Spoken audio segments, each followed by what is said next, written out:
하지만 이 집은 1년에 160억에 임대되고 있습니다. 왜 이렇게 비싸게 임대되고 있을까요? 안녕하세요. 아이언입니다. 오늘은 SK바이오사이언스 1일차에 나타났던 교보증권 따상맨에 대해서 알아보도록 하겠습니다. 우리도 따상맨이 될 수 있을까요? 먼저 알려진 바에 의하면 SK바이오팜 때 따상맨이 처음 출연을 합니다. 1일차 거래량이 70만 주가 되지 않았는데 순매수 1위가 교보증권이었습니다. 약 10만 주로 1일차 주문의 14.83%를 차지했습니다. 금액으로는 무려 130억에 이르는데요. 2일차에는 순매도 순위에 잡히지 않았습니다. 따라서 3일차에 이익을 실현했을 것으로 추정이 되는데요. 차익이 무려 90억에 달합니다.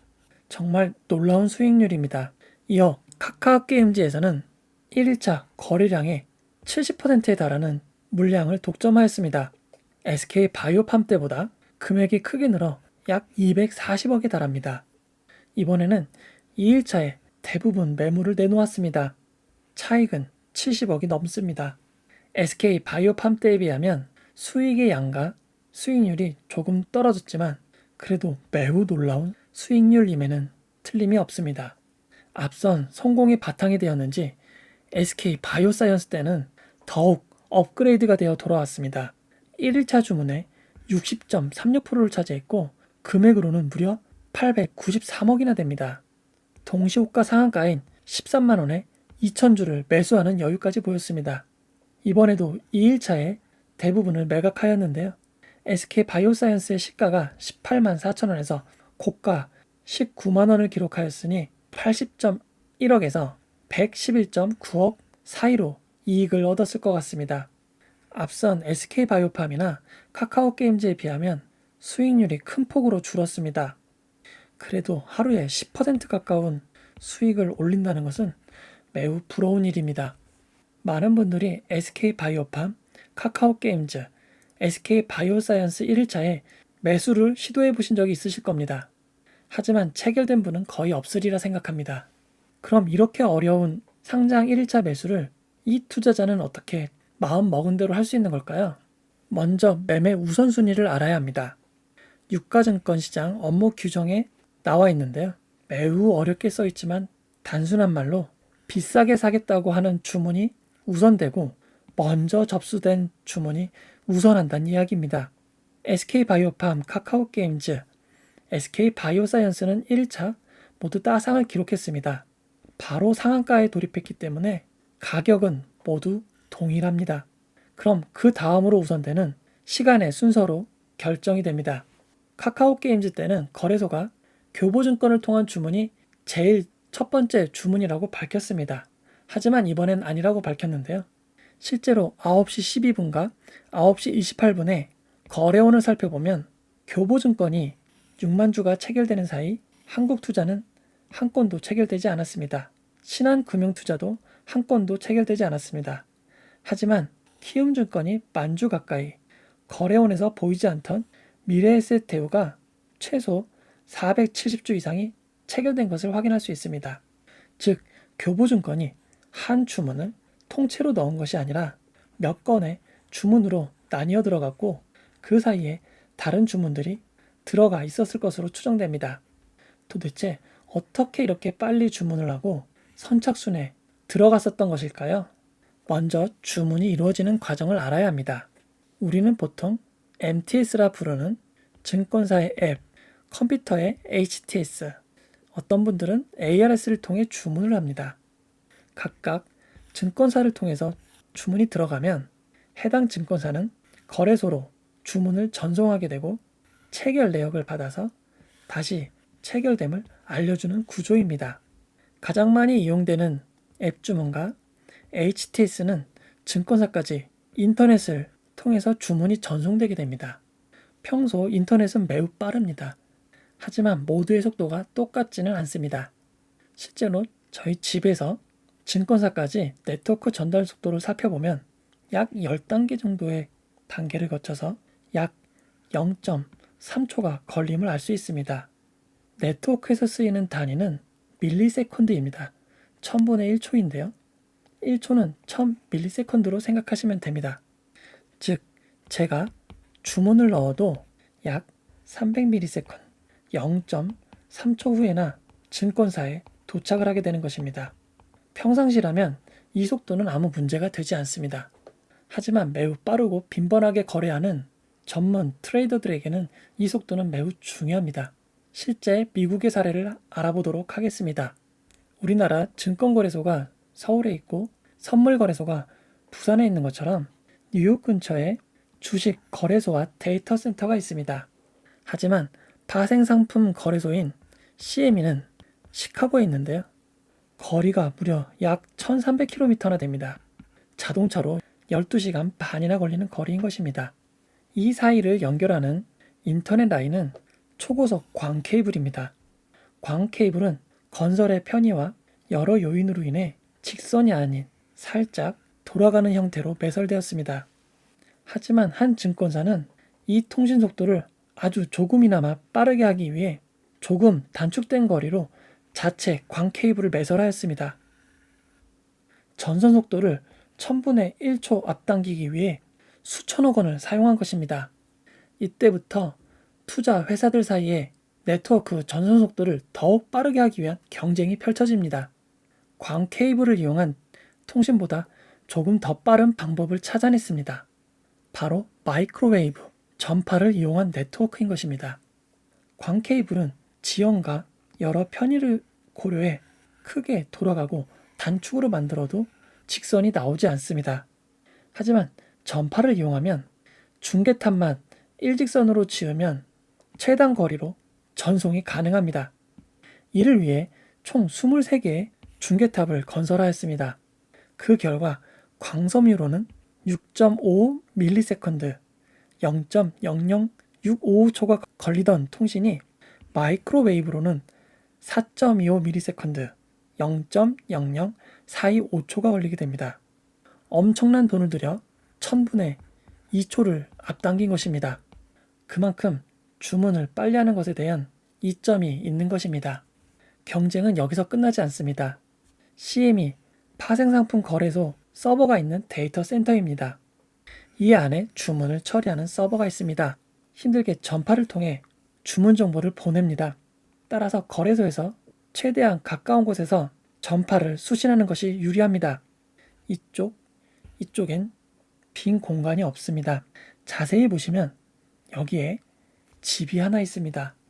이쪽에도 땅이 있는데 거래소가 조금 띄어져 있기 때문에 이쪽이 훨씬 가깝습니다. 이 집을 구글 로드뷰로 살펴보면 사람이 살 수 있는 집이 아닌 것처럼 생겼습니다. 하지만 이 집은 1년에 160억에 임대되고 있습니다. 왜 이렇게 비싸게 임대되고 있을까요?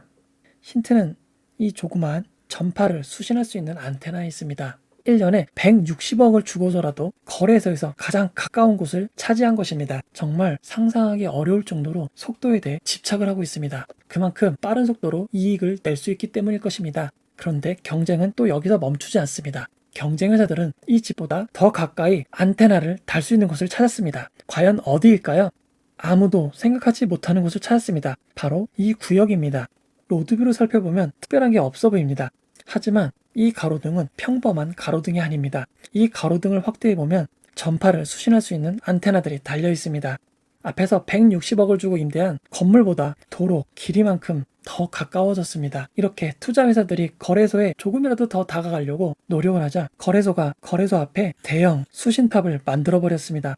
거래소 바로 앞에 있는 이 수신탑보다 더 가까운 곳은 없습니다. 아예 거래소가 이 탑을 만들어서 비용을 받으려고 하는 것입니다. 하지만 다른 투자회사와의 법정 다툼이 있어서 아직 접시들이 하나도 설치되지 않은 것을 확인할 수 있습니다. 이런 사례를 통해 다른 투자자들보다 더 빠르게 주문을 해서 이익을 취하려는 투자자들이 매우 많음을 알 수 있습니다. 물론 몇 건의 거래로 이익을 내기 어렵기 때문에 매우 빈번하고 많은 거래로 이익을 추구하는 점은 조금 다르다고 할 수 있습니다. 우리나라 거래소는 여의도역 5번 출구로 나오시면 만날 수 있습니다.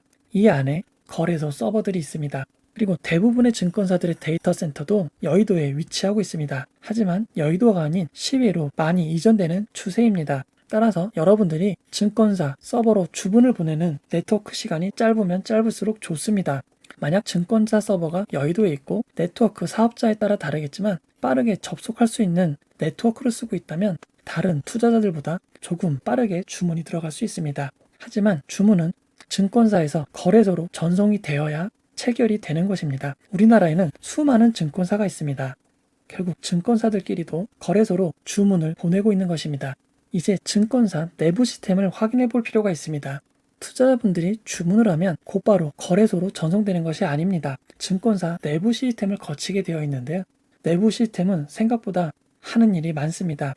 여러분들이 주문을 하면 계좌에 있는 돈이나 여러 가지 조건에 비춰서 잘못된 주문이 아닌지 검증을 하게 됩니다. 이런 내부 시스템이 동작을 하고 각각 내역을 처리해서 저장을 한 후에 주문으로 나갈 수 있는 것입니다. 이 과정은 주문이 몰리면 몰릴수록 오래 걸릴 것입니다. 최근 주문과 접속자가 몰리면서 증권사 앱이 제대로 동작하지 않는 경우가 있었습니다. 이렇게 사용자가 몰리면 몰릴수록 증권사 내의 처리가 평소보다 시간이 더 걸릴 수밖에 없습니다. 그렇다면 증권사를 통하지 않고 바로 거래소에 주문을 보낼 수 있는 방법은 없을까요? 자본시장과 금융투자업에 관한 법률, 약칭으로 자본시장법에 거래소에 주문을 보낼 수 있는 자격을 정해놓았습니다. 388조에 거래소 회원이 아닌 자는 증권시장 매매 거래를 하여선 아니 된다라고 정해져 있습니다. 그럼 거래소 회원이 될 수 있다면 거래소로 바로 주문을 보낼 수 있습니다. 바로 앞인 387조에 회원은 거래소 결제 회원과 매매 전문 회원으로 나뉘어 있습니다. 회원 관리 규정을 살펴보면 증권시장에서 매매 거래에 참가할 수 있는 증권 회원이 있습니다. 일단 이 회원이 되려면 투자 매매업 또는 투자 중개업의 인가를 받아야 합니다. 일반인은 할 수가 없습니다. 그리고 추가적으로 매우 많은 요건이 있습니다. 게다가 자본금이 200억 원 이상이 있어야 합니다.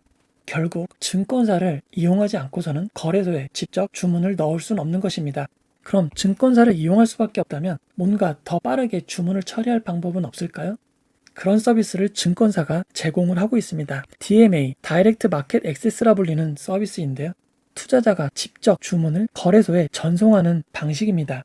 속도 경쟁에서 선점을 하기 위해 주문 속도가 빠른 DMA 서비스가 필수라고 적혀 있습니다. 제가 앞에에서는 밀리세컨드 1000분의 1초를 이야기했는데요. 이제는 10억 분의 1초를 경쟁한다고 합니다. 차이점을 비교해보면 일반 주문은 밖에서 인터넷으로 증권사 서버로 주문이 들어오게 됩니다. 그리고 모든 주문은 유효성 체크를 거치게 됩니다. 이 과정은 0.02초에서 0.05초가 걸립니다. 하지만 DMA 주문은 증권사 안에서 주문이 실행될 수 있습니다. 매우 간단한 체크만 하고 일반 주문 대비 빠르게 처리를 합니다. 그림으로 살펴보면 일반 고객이 인터넷을 통해 유효한 주문인지 체크를 하고 기록을 하면서 여러 가지 처리 과정을 거치게 됩니다. 그리고 증권사의 주문 시스템을 통해 거래소로 전달이 되게 되는 것입니다. 하지만 DMA 서비스를 이용하면 주문 서버까지 전용망을 통해 매우 빠르게 접근하거나 아예 미리 주문을 하도록 설계된 프로그램을 증권사 안에 위치할 수도 있습니다. 즉 바로 주문하라는 알고리즘을 증권사 서버 내에서 실행할 수 있는 것입니다. 일반 고객 대비 인터넷 속도와 유효성 검증하는 시간이 압도적으로 단축되게 됩니다. 게다가 거래소까지의 망도 별도 빠른 라인으로 주문이 들어가게 됩니다. 실제 신한금융투자 DMA 서비스를 보면 신한 여의도 데이터 센터에 위치한 고객 서버가 신한금융투자 주문 시스템을 통해 일반 주문과 다른 더 빠른 라인으로 거래소로 전송됨을 밝히고 있습니다. 많은 증권사의 홈페이지에서 DMA 서비스는 가격이나 조건이 밝혀져 있지 않습니다. 대부분 전화 상담을 유도하고 있습니다. 그럼 교보증권도 DMA 서비스가 있을까요? 교보증권 홈페이지 어디를 뒤져봐도 DMA 서비스를 제공한다는 내용이 없습니다. 하지만 교보증권의 채용 공고를 통해 DMA 시스템이 있는 것을 확인할 수 있습니다. 사실 채용 정보를 확인하면 해당 증권사가 어떤 프로그래밍 언어를 사용하는지, 어떤 데이터베이스를 이용하는지, 어떤 운영체제를 이용하는지 힌트를 얻을 수도 있습니다. 정리를 해보도록 하겠습니다. 일반 고객은 인터넷을 통해 증권사로 접속을 합니다. 그리고 제일 먼저 해킹 시도를 차단하는 증권사 방화벽을 지나게 됩니다. 그리고 다양한 매체의 주문을 통합하는 멀티 채널 통합 시스템을 통해 주문이 순차적으로 전달되게 됩니다. 유효 주문인지 검증을 하고 내역을 남기기 위해 저장을 하는 과정들을 거친 후 주문 시스템을 통해 거래소로 전달이 되게 됩니다. 하지만 따상맨이 이용했을 것으로 추정되는 DMA 과정을 생각해보면 미리 매수 알고리즘이 프로그래밍된 프로그램이 증권사 서버와 같은 네트워크에 있습니다. 바로 간단한 유효 주문 검증을 거친 후 증권사 주문 시스템을 통해 빠른 라인으로 거래소에 전송되게 됩니다. 일반 고객에 비해 압도적으로 빠를 수밖에 없습니다. 실제 어떤지는 밝혀지지 않았으므로 제가 알아본 결과에 따른 추정임을 주의하시기 바랍니다. 결론을 내보도록 하겠습니다. 여러분은 교보증권 따상맨이 될 수 없습니다. 그나마 기대를 해본다면 주문량이 많지 않은 증권사를 이용하는 것이 좋습니다. 그리고 평소 네트워크 속도를 감안해서 거래가 시작되기 조금 전 주문을 시도하시는 것이 그나마 확률이 높을 것 같습니다. 여의도에 사시는 분이 계시다면 조금 확률이 높을 것 같습니다. 저는 네이버 경제 전문 블로거 아이언입니다. 소중한 피드백과 응원 항상 고맙습니다. 이 영상은 투자 권유가 아니며 투자는 오롯이 투자자의 판단으로 진행되어야 합니다. 고맙습니다.